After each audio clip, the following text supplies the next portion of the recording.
Hello, everyone. I hope you are all staying safe and healthy. Welcome to the Voices of Sustainability virtual fireside chat series. I'm Charlotte Khan, and I am delighted to be moderating today's discussion. Now, a few words first about the Zayed Sustainability Prize, which was established in 2008 as the United Arab Emirates Pioneering Global Award for recognizing organizations and high schools for their sustainable, innovative and humanitarian solutions. Now, today, the prize counts 15 years of global impact with 378 million people around the world benefiting from its winners' solutions. And that's across the categories of health, food, energy, water, climate action, and global high schools. And in today's episode, we are going to delve into the topic of revolutionizing food sustainability with our food category finalists. So I'd like to introduce you to our guest speakers today. We are joined by Ahmed Sourani, who's the co-founder and general coordinator of Gaza Urban and Peri-urban Agricultural Platform of Gaza, GUPAP. Hello there. Hello. Hi. Hi, Charlotte. It's really great to meet all of you. Lovely to meet you. We also welcome David Auerbach, the co-founder of Regen Organics in Kenya. Hello there. Hi, how are you, Charlotte? Hi, everyone. Very well. Thank you very much. And also joining us today is Curt Bowen. He's the executive director and co-founder of Semilla Nueva of Guatemala. Thank you for joining us. Thanks so much for having us. So we'll start our conversation today with a brief introduction to you all, what you do, and we'll delve into how your innovative solutions are ensuring a sustainable future where no one is excluded from accessing vital and very important nutrition.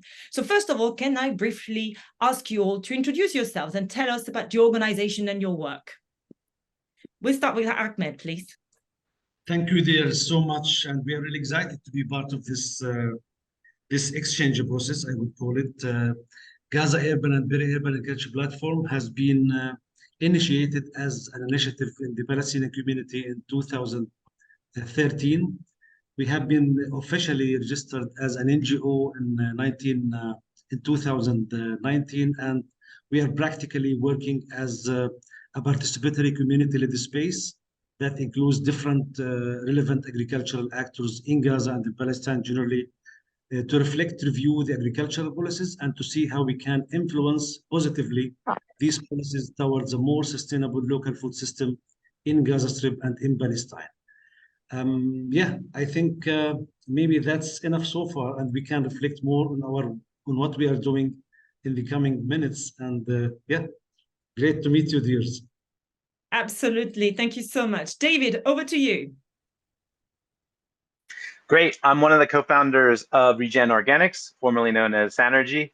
And the work that we're all about is how do we produce regenerative agricultural inputs here in Kenya and in East Africa. And so what we are doing is collecting organic waste streams like agri-waste and such, and then converting it into organic fertilizer and insect protein. And both of these products are extremely valuable for helping farmers increase their yields.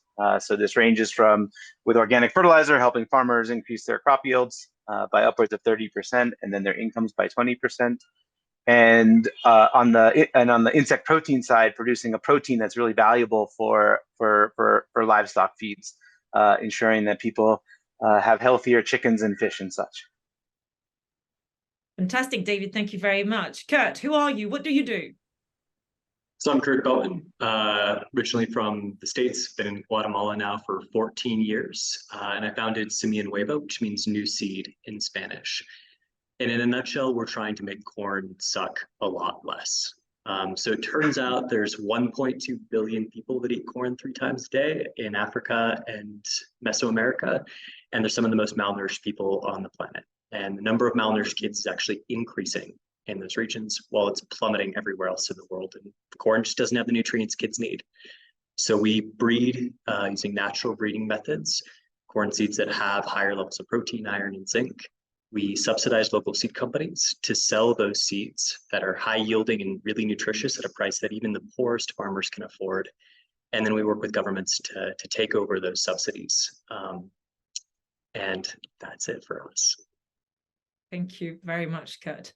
Now, what I'm going to ask you is maybe to describe in further details what strategies you all believe are most effective in ensuring food security for vulnerable populations in particular, especially in the parts of the world where you are all based, and especially in the face of climate change, of course, and other global challenges. So how can we work together collaboratively to implement the solutions you are creating on a global scale?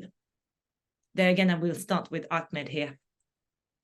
Yes, I think part of our strategy is to continue building strategies and synergies at the national, regional, and the global levels. That's why GUPAP is actively participating and has a membership in at least 12 national, regional, and the global networks, discussion groups, and forums. Part of our activism and strategy is to facilitate a community-led power spaces by the community. And we have facilitated the Urban Women Entrepreneurs Forum. It's a forum for women who are leading small and micro enterprises in Gaza. This forum is consisting of at least 250 women. It's actually a power space for those women in vulnerability and in crisis situation in Gaza. We have, and jointly with them, we have successfully managed to develop a regenerative and strategic approach called community-led solidarity marketing in crisis. Through this approach, we have managed to help and support hundreds of women and vulnerable families who are in need to reach and to access food in such a protracted crisis situation in Gaza Strip. Part of our support for the women agripreneurs and the family farmers in Gaza is also create spaces where where family farmers can interact together, share their experience, knowledge, as well as how they can work together to protect their rights, to advocate their rights, as well as to influence relevant policies that affect their lives and the sustainability of their projects. We are always much interested to create that linkages between the local, regional, and the global levels. That's why we facilitated many online interactive and participatory sessions between the women in Gaza, as well as with those in West Bank, in the Arab world, as well as globally. Yeah, we will be much open to cooperate and continue our exchange process and sharing process with the regional and the global partners and networks in this regard. Thank you very much, Ahmed. It's very interesting to hear that sustainable development always goes hand in hand with community empowerment, and especially women's empowerment. And I'm sure that, David, you will agree with that. Yeah, absolutely. Thanks for sharing that, Ahmed. That's so incredible what you're up to there. Well, the way I think about your question, I look at two things. One, with the fertilizer work, it's really about investing in the soil, right? If we need to actually improve food security, we need to be able to produce a lot more food. And soil is really often forgotten about. And this is something that we can strengthen, and it's really important to do because it does improve yields and improves from multiple growing seasons too. But then it also makes our agriculture much more resilient to the impact of climate change. Rich soils are able to hold nutrients and water and such, and also withstand the effects of dramatic weather changes too. And so this is really, really important that we be thinking about this holistically to be able to solve for food security. And then the other is to think local, right? How do we actually become food secure in places like Kenya, even the UAE? And thinking about ways that you could actually be able to produce on your own, right? And something like organic fertilizer and something like insect protein, and insect protein is a substitute for fish, which often has to be imported. To be able to produce locally is really important for a country like Kenya to become resilient and meet its food demands. Thank you, David. Curt, what about you? How do you engage local communities or the power of the number of people to achieve your strategy? So I actually wanted to go back to, I think, the heart of the questions, like what strategies do we believe are most effective? And I think that we have to start by recognizing that in the global development world, we have largely failed in the last 20 or 30 years. The things that have really moved the needle on global poverty haven't been NGOs. It's been good governments in places like China that have been able to lift hundreds of millions of people out of poverty, places like India. It's not us. We're not doing it right. And I think that's a hard message to internalize, but if we don't, we're not going to go after the strategies that actually do move the needle. Kevin Starr at Malaga Foundation came out with a great article looking at how it was based on some GiveWell statistics that, the top charities are 1,000x as cost effective as the next 90% of charities below them. And so if we're not taking that seriously, we're not doing a good job. And I think where we don't take it seriously is that we normally talk about the happy story. But what's going to move the needle is going to be the math. And that's difficult. I think it's hard for us to think about math most of the time. But the personal story in my end, we worked with 25 communities in Guatemala in our first 5 years. And we felt super great that there was a couple hundred farmers who adopted some new technologies and increased their incomes and took better care of their soils. In that same 5 years, the Guatemalan population increased by 1.5 million people. Poverty rates increased. So if we're not looking at the macro, we're not doing a good job. And I think what we have to do, if we're really, really serious about food security, not for a vulnerable population that's this big, but for food security in general, for climate change in general, is really taking seriously this idea of designing for scale. We have to say, what is the big systemic problem? And how can we move the needle at that systemic level, rather than doing something really, really small and patting ourselves on the back for it? If we do something super great at one tiny spot, but it can't get to the millions, I think we're largely wasting energy and time on the solutions that really, really do matter. And so I think that's the big challenge for all of us. And so rather than kind of like tooting our horn and being like, here's what we're doing it really good, what I want to do is kind of say, what I think the challenge is for all of us. I think at the organizational level, we have to think bigger. The question is, okay, if I want to change the amount of average time of food insecurity of this country, what could possibly do that? And what could I do over the next 10 to 20 years to actually achieve some difference in that? And number two is focus. If we're trying to do 100 things, maybe we can do it for like 100 families or 1,000 families, but we can't do it at a systemic level. It's just impossible. At the donor level, I think there's a lot of ways that donors fund our organizations in a way that guarantees we're going to fail. Short-term project-based funding, prize funding, that's not the thing that moves the needle. If you look at any of the best organizations that have really succeeded, it's been because they've been able to find unrestricted long-term funding for a single specific mission that they can really throw everything at, and then be super transparent in where they're succeeding or failing. But that's such a different time horizon. It's such a different way of thinking. And I think it's more mature, but it's necessary. I think the last thing I'll say is we have to focus on political economy. One of my other, and I'll mention Kevin Starr again, my other favorite Kevin Starr quotes is he used to say, I think we used to think there's only 4 ways to scale. And now we're realizing that no scale is possible for the most part, 99% of cases, without changes in government policy. And so if we're not thinking about political economy, then we are ignoring the most important thing we have to do to be able to move the needle on things like food security, climate resilience, nutritional intake, et cetera. And so I guess, we've seen some examples of how this has worked poorly and also well in our own work. But if I can contribute one thing to kind of the global conversation, it would be my desire for us to change how we even think about our answers to these questions.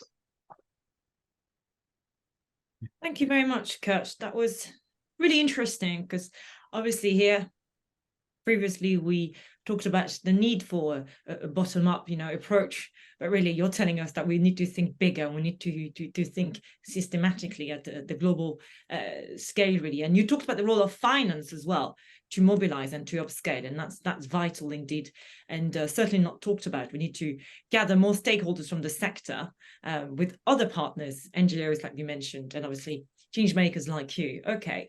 I'd like to move on to a slightly different question now for you guests, related to what's happening in the UAE in terms of, fostering sustainability, innovation, etc. Now, considering the dedicated food pavilion and increased focus on food-related matters at COP28 UAE, that's coming up in December, what key outcomes do you foresee emerging from the conference? Talking of a systemic approach here. Who wants to take on that question? Curt, I'm sure you have plenty to say about this. I feel like I ate up all the minutes. So, if I have to pass on all the other questions.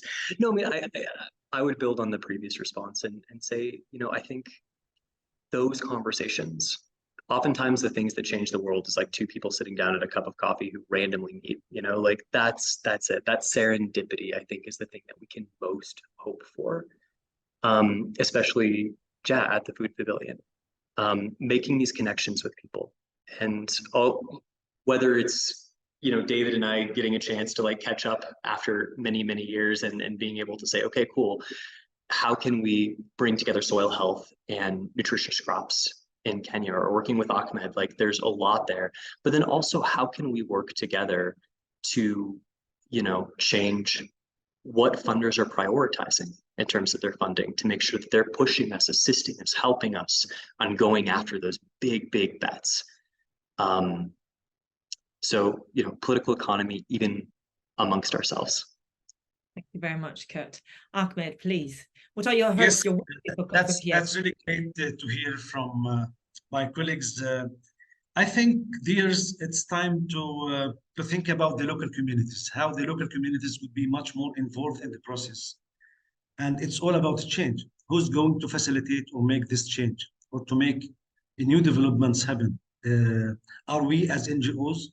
Are we as experts, professionals? No.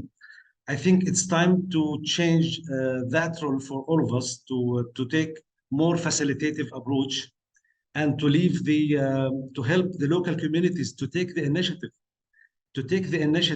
and to deal with the people, local communities, as the subject and object for the process of the change, positive change in this regard, whether it is related to the a climate justice or a climate resilience issue. In this regard, we have to capitalize on the already existed positive coping strategies. That could be an important entry point for the actors working in development. The other issue is to what extent we are able to facilitate a more regenerative power, community-led power spaces by the community. A change will never happen, based on our experience, without the direct involvement of the local community. In our case, and through the community-led solidarity marketing approach, yes, we have successfully helped the women to be much more organized in their own power space, to raise their voice, to fight, to advocate their rights, and even to try influencing the policies based on their understanding for already existed power dynamics. That's another important issue. The change cannot happen without understanding what is happening on the ground, without understanding the existed power dynamics for positive social change on the longer run. That could be, I think, the organization of the community. Part of our activism actually is to facilitate, we have just facilitated in Gaza, Palestine, what is called the Urban Food System Actors Network. Those actors need to meet, to reflect on their policies. And through this space, we also facilitated opportunity for the local community voices to come, to contribute, to critique, to make their own critiques and reflection on existed policies, regulations, because that is the way we do believe that could make possible and positive change happen on the ground, and this time by the local community, not only by us as activists or organizations or professionals. That's, I think, our key message and entry point, I think, for now and for the future, that we would like to share and promote with all our partners, networks, and colleagues and friends everywhere in the world. Thank you very much. David, from your perspective, what would success look like at COP28 when you are in food security and sustainability? Yeah. Yeah, I mean, I think talk to action, you know. I think talk to walk. I think that there's, COP has incredible convening power. I think that it brings together all, so many world leaders, and it's very easy to make pledges there. And I think that, the urgency is so real on both food security and climate change that, that there that I can't imagine a world where where both governments and investment funds would be highly supported if to be putting forth the most progressive radical ideas on how to bring about these changes. And I you know and I read a statistic the other day that something like as much as there's all this excitement around climate, climate investment funds, so and within that includes a lot of the food and ag work. Only something like 3% of investment capital actually goes into this. It's really is like goes into much other things and infrastructure, things like that. So there's a real accountability that needs to happen. And then also, I mean, to be honest, like building on a little bit of what Curt was saying, like these are the opportunities in a strange way where governments actually get to hear from stakeholders they don't usually get to hear from.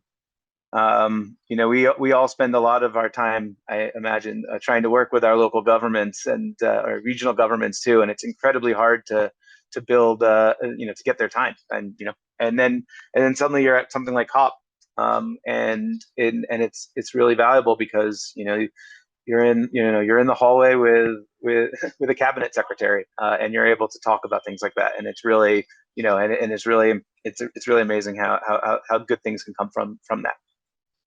I'm with you on this. Nothing replaces face-to-face interaction and building that rapport with your ecosystem. Absolutely. So I'd like to ask you all to define your own vision or concept for that of resilience. Okay, so resilience, quite often we describe it as the focus on humanity opposed to sustainability, which is the focus on the planet, of course. And of course, food security is very much part of it. So how do you think about this concept of resilience? How can we go about it? Yes, if you allow me, yes, resilience is it's the empowerment of the local community. It's building on the existing positive coping strategies developed by the local community. Building on this, by this way, we are minimizing the level of vulnerability. Yes, I think that's beside all this, of course, the voice of the community.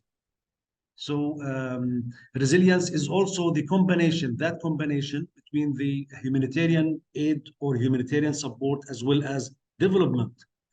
And the third triangular part is the just peace building in the community.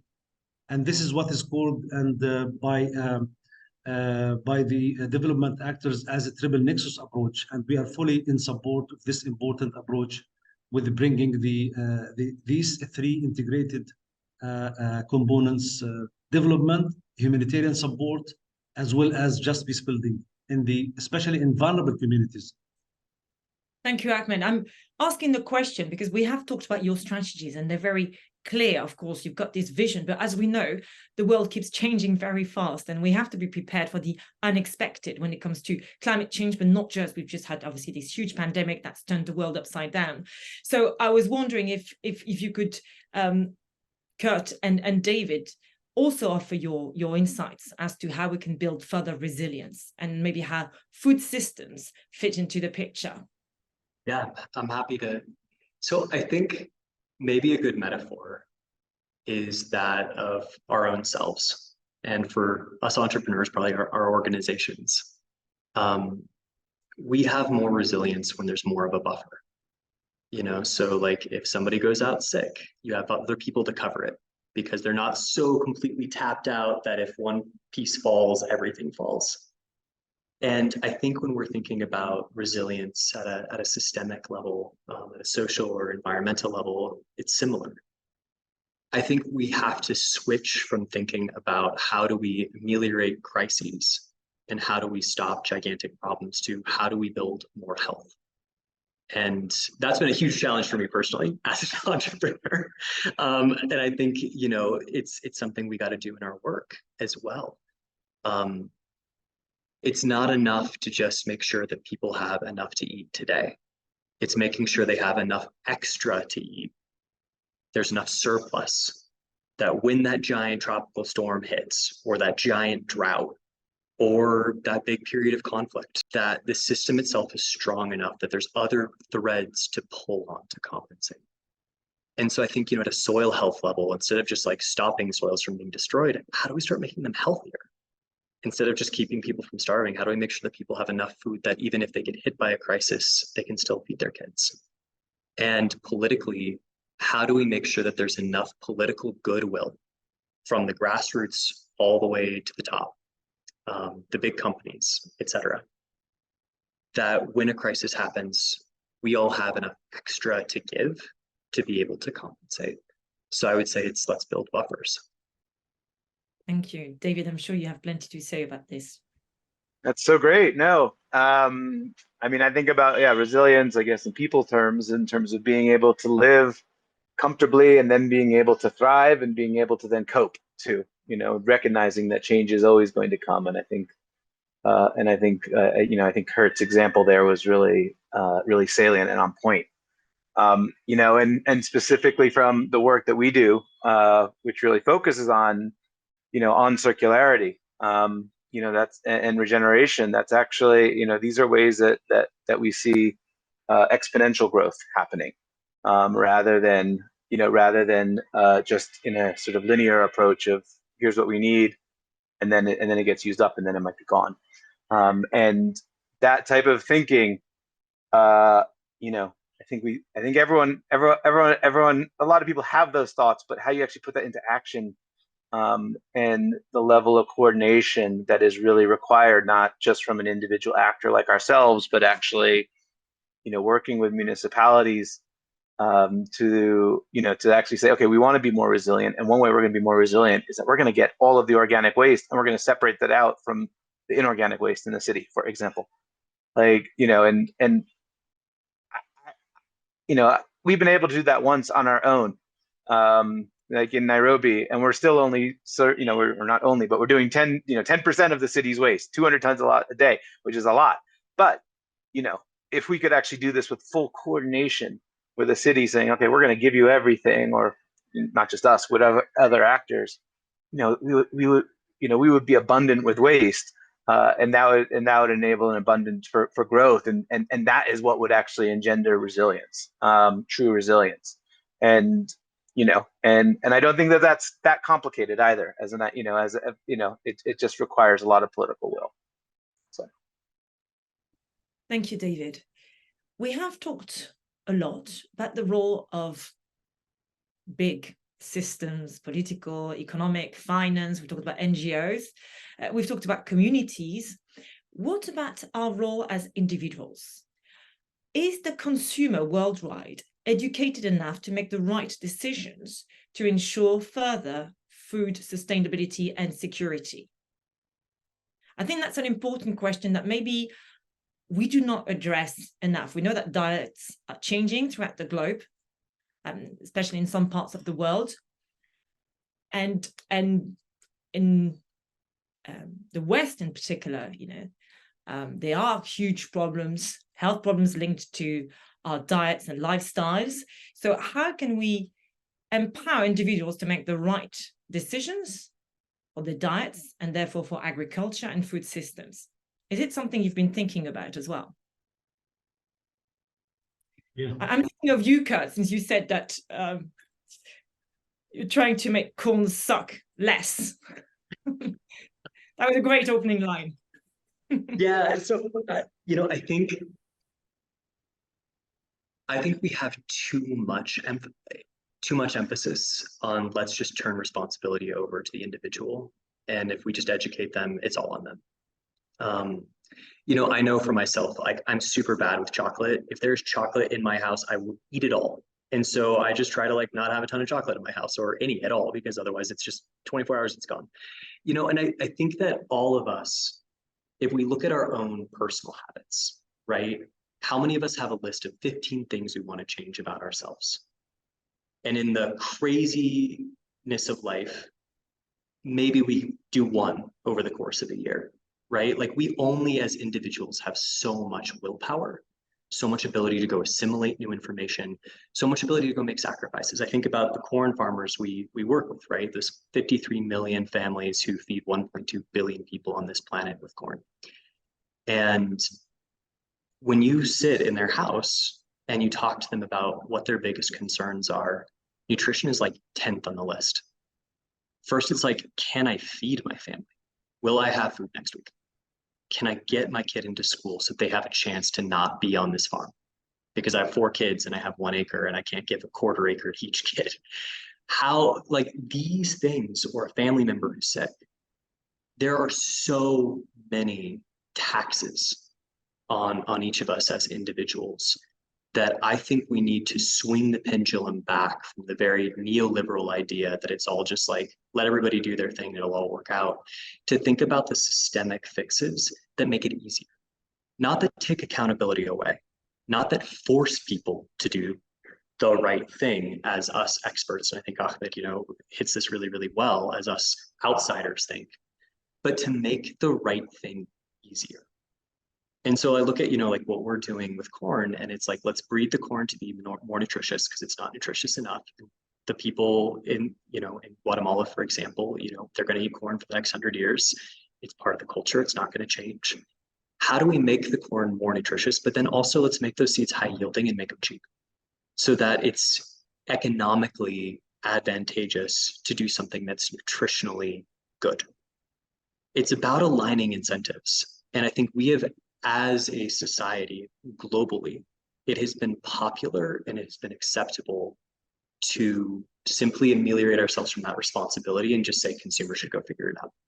And I don't think that's right. I don't think that's real. I don't think it matches with our personal experience. And so how do we design systems, culture, practices personally, organizationally, in corporations, et cetera, that nudge people in the right way, that make it easier, that don't take away their autonomy, but also don't give them a whole bunch of really bad incentives to do the wrong thing. It is bad that at the world level, it is cheaper to get calories from soda than it is to get it from healthy food. And that is oftentimes deliberate choices to support folks that make money from that happening. We have to take responsibility for A, where we foster that, and B, work really, really hard to change it. And so for us, that's like, we're going to go subsidize the seed companies. We're going to pay them money to go sell a really good, healthy product to poor farmers. And then we're going to show the government, look, this is actually the cheapest way for you guys to go support farmers and probably get votes. So like, let's meet you where you're at too. But I think the shift from selfish to ethical is when we're willing to not just look for win-wins, but also know when we have to make some personal sacrifices, even sacrifices in bottom line, to be able to go do the right thing. And that should be celebrated. That's honorable at the individual level, at the social level. Thank you, Curt. Appreciating your answer here, since the question was meant to be challenging, and you've given us some very interesting answers and insights here. Ahmed, you were about to... Yes, I think from our experience, as well as from other experiences in other communities, urban agriculture is becoming really an important strategy to enhance the resilience of the local food systems, especially in vulnerable conditions, especially in protracted crisis situation. And our world is really have a lot of crises in different parts of the world. So learning from the crisis situation, from the communities in crisis is very important and key. And it's again about, it's all about power shifting. To what extent we are able to give more attention to the community resources. It's time. We do believe in GUPAP that it's time to shift from concentrating on needs of the people to concentrate on the community resources, the people's resources, knowledge, experiences, to capitalize on it and to make the best use of these huge resources at the community level. And that was a key part of our experience here in Gaza and in Palestine. It's time as well as to shift from for example, the traditional training to more participatory capacity sharing process. We have really, with other actors in the region, as well as in the global level, created some very active capacity sharing spaces for learning from country to country, learning from enterprise to enterprise. Here, learning from one small enterprise with another small enterprise, as well as shifting from action language to change language. I think that is our biggest challenge for all of us, for all those related to the international development arena or space. It's time, yes, really, we need to give more attention to change, to positive change to happen, but this time by the community leadership.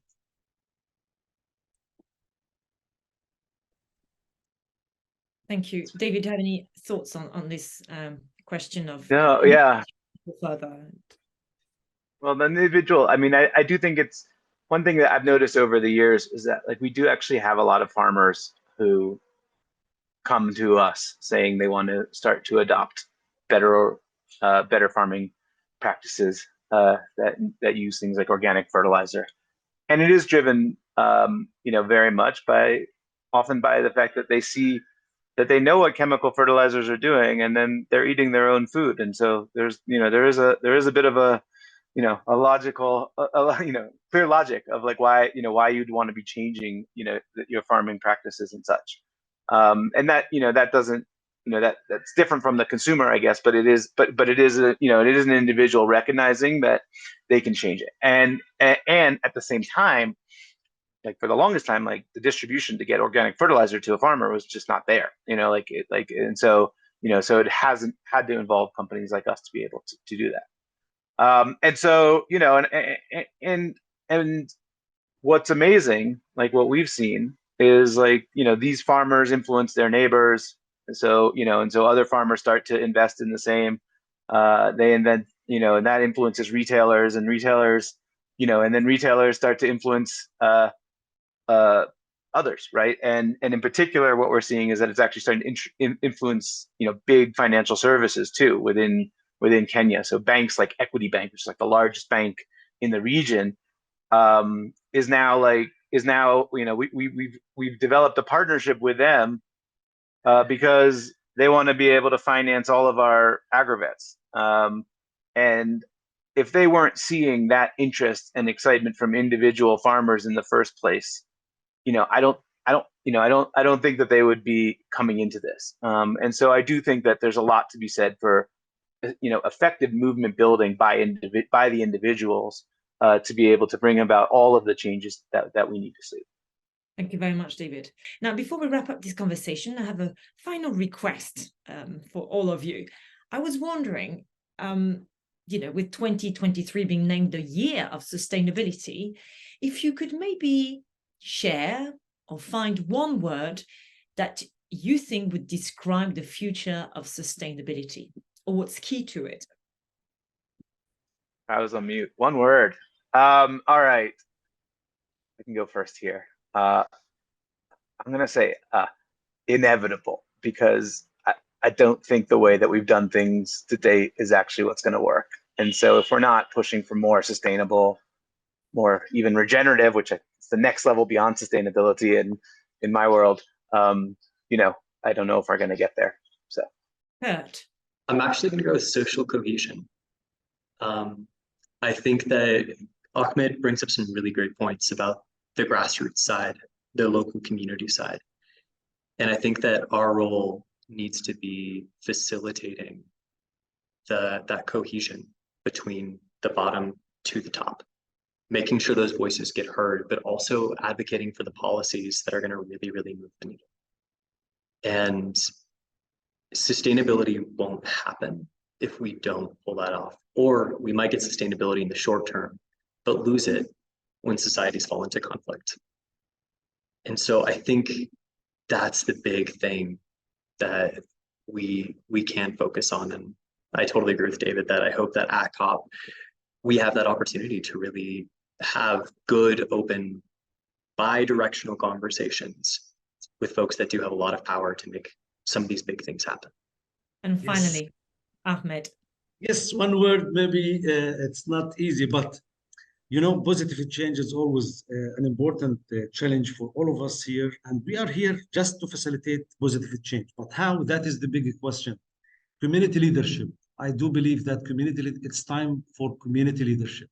It's time for the local community to lead the process towards a more just local food system and just peace everywhere for all and by all. Yeah, it's time for all that, really. It's too like Curt, but you can get away with it. Absolutely. Thank you so much. And I was going to mention, you know, before even starting you on the topic of choosing a word, you know, words like collaboration, of course, collaboration.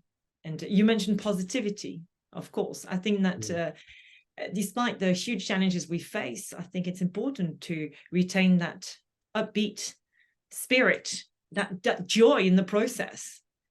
Otherwise, it's going to be much harder to get there, I guess. But I'd like to thank you all, of course, Ahmed, David, and Curt, for your contribution today. That was very helpful indeed. Thank you so much for your valuable insights and for your work, of course, to strengthen food security and sustainability throughout the world. And thanks for the audience. Thanks to you guys for tuning in and watching us, of course. And don't forget that if you'd like to watch the entire session, it's possible to do so since the Zayed Sustainability Prize is going to be posted on the YouTube channel. So bye for now. Thank you, everyone, and take care. Thank you, Charlie. Bye. Bye. Thank you.